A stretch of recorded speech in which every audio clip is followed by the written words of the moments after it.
Well, I've got my coffee, I've got my apron on. That must mean there's going to be flour involved, because we know I can't keep flour in a bowl for love nor money. So what are we doing today?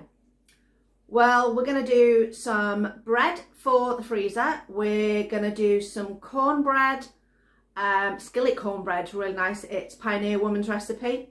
And we're going to make that to go with the chilli that's in the slow cooker for tea.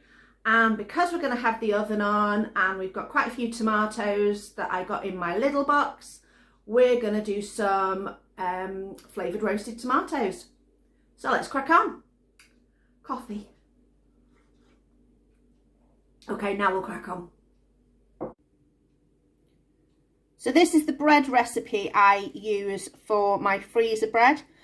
It works really well, it slices really well, and it freezes really well. It's really simple to do. It's a basic bread recipe of flour, yeast, salt, water, but then you add a bit of oil and a bit of honey, and it's really, really tasty.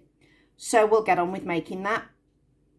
Right, so in here I have got 500 grams of flour, I have got 7 grams of yeast on this side, and I've got a teaspoon of the salt on this side.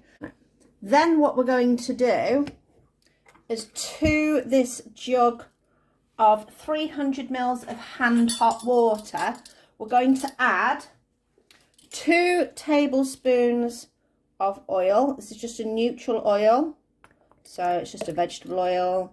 So there's 2 tablespoons of that.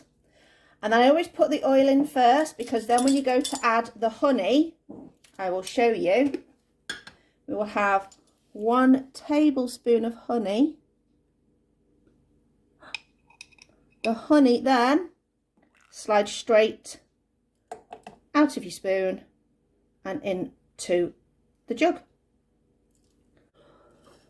We're then going to pour this into the bowl, straight in. Make sure the honey at the bottom gets all scraped in, and then we're just going to put it on mix. So you can see the foaminess of the yeast starting to activate. So we're just going to put this on mix and give it a go until it all combines together.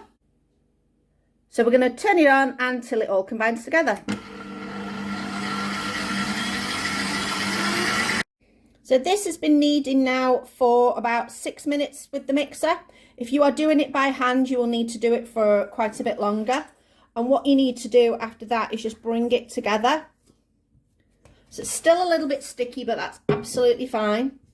And what you will do if you're hand kneading this is you do the push and pull action. So push it away, bring it round, turn it over.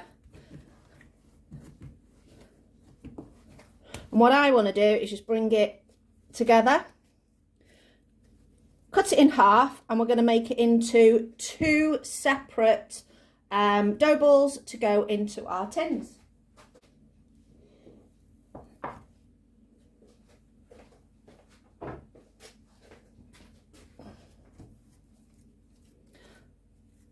So I like to bring it together so it's almost in 2. So you're tucking it underneath and you're bringing it together into a longer shape so that it fits the tins better. You can freeform this on a tray if you want to.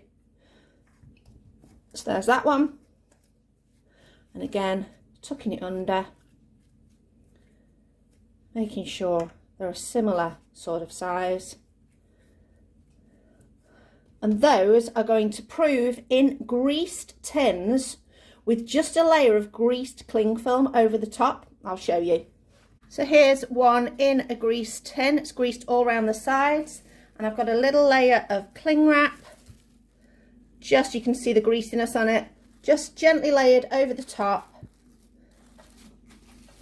so that when it rises it won't dry out and it won't stick to the cling film. And I'm going to go and put these in my living room on a table next to my radiator. That's the warmest place in the house at the moment.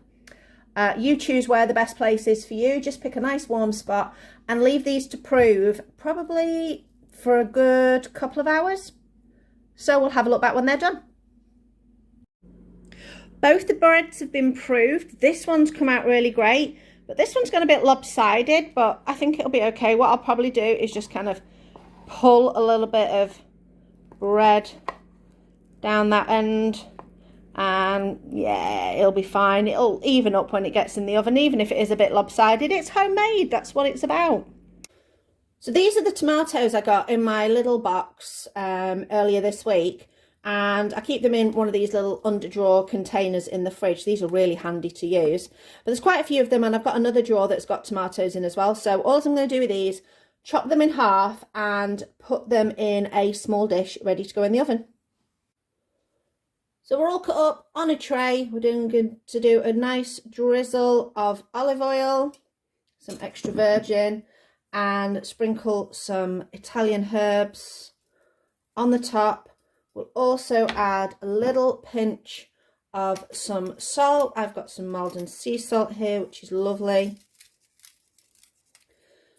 And we will pop those in the oven when we put the bread and the cornbread in. So in the bowl, which is the same bowl that I used for making the bread, I have got a cup of cornmeal, half a cup of flour, a teaspoon of salt. I'm just about to put in a tablespoon of baking powder. There we go. Then separately, I'm going to mix in a jug. I'm going to swap this out. Here's my jug. So in the jug, we're going to make a cup of buttermilk. So the way I make buttermilk, because I don't buy it because it's too much faff, is I will put a good glug of vinegar. You can probably hear Tilly in the background moaning. And then I will fill up the rest of the cup with milk. And that'll make like a curdly milk, which is equivalent of what buttermilk is. You can see already it's started to thicken. Then we have half a cup of just plain milk. That's half. To that, we are going to add an egg, which I'm just going to get out of the cupboard.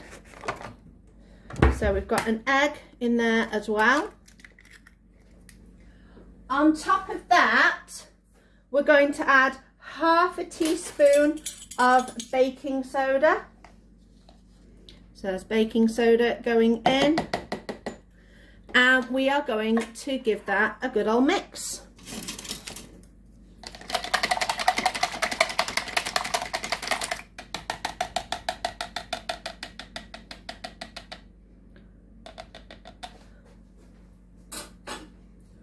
Bring back the dry ingredients, and we're going to add the wet to the dry.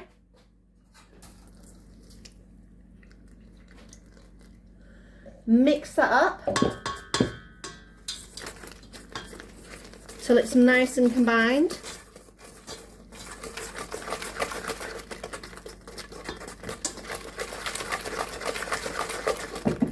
Then we're going to add a quarter cup of oil. Now it says shortening in the recipe, but I don't have any, so I'm just going to do plain oil. I have done it with this before and it's been absolutely fine. So there is the oil. And again, give that a good old mix.